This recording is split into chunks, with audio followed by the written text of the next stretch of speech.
Ons het 8 dubbelkaartjies per aand om weg te gee vir Rock My Wêreld wat op 27 en 28 Maart by die Theatre of Marcellus by Emperor's Palace plaasvind.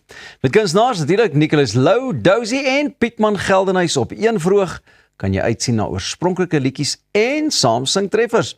Besoek gerus ons sosiale media om in te skryf. Dalk sit jy volgende maand voor in die koor. Ek bedoel, gehoor. Nou ja, lig, bly lig, Arnie Jordaan se spiksplinter nuwe liedjie en hy soek vanmôre hier by ons. Ara, goeiemôre. Lekker om hier te wees. Baie lekker. Baie geluk ook met die nuwe liedjie. Dankie Pira, ek waardeer dit. En wat ek daarvan hou is sal 'n ou nou vinnig sê, the maturity, dis maar net soos wat ek gaan nou nie sê word ouer nie, jy word wyser, hoor. Soos ons almal mos maar. Definitief ouer. Ek het Woensdag verjaar. En ek kan duidelik voel ek raak ouer as ek sien hoe lank het my gevat het om by die cover. 3 dae ten minste. Ja, jy het gevoel jy wil nog soos 'n 20-jarige kuier. Ja, jy dink besef jy 32 is nou 'n ander nommer. Nee, dan kom jy dink jy kan nog rugby speel, papi, maar as jy opdrag ons kry jy klaar hè, mense so die.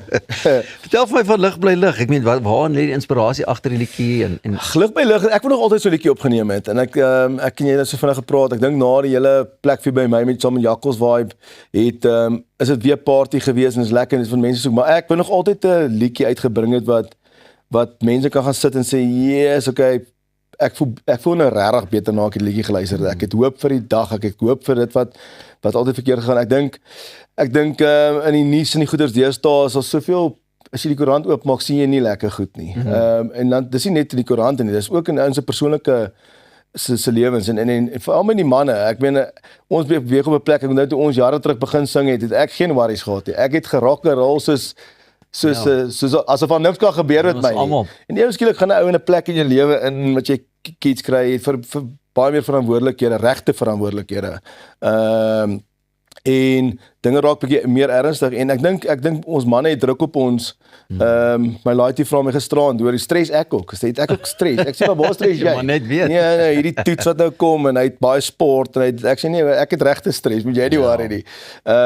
Maar ek dink die lig bly lig is ook is vir mense wat regtig op 'n plek gaan sit en op 'n donker plek gaan sit, wat jy weet wat se kant toe nie en wat stres en ek meen ons manne praat te min met mekaar deesdae, Pieter. Ons het is amper jy raak skaam om te sê wat fout is. Hulle te veel hou en dit krop op. Jy het krop op en lig bly lig is net om daai ding te sê hoor jy is 'n lig in 'n donker gang. Al voel jy is op 'n donker plek. Daar's mense wat na jou kyk en ons mense wat jy nog steeds inspireer en op jou manier. So ja, dis maar. Nou sê gou vir my vriend, Jakkals vibes. Is jy nie Jakkals vibes nie? Nee, ek is die Jakkals vibes nie. Nee, ek dogte maar net ek gaan 'n Hansie Rood oomblik hier uithaal of 'n Cavalier of dit of wat. Ara, ons tyd het uitgaarde baie. Dankie. Hierdie song is al vrygestel. Ons kan nog gaan kyk op al die platforms. Hy is op al die platforms, geniet hom en ja, ek hoop regtig hy bring hoop vir jou daar buite en ek hoop die mense geniet hom baie. Lig bly lig. Ons is môreoggend weer terug. Lekker dag.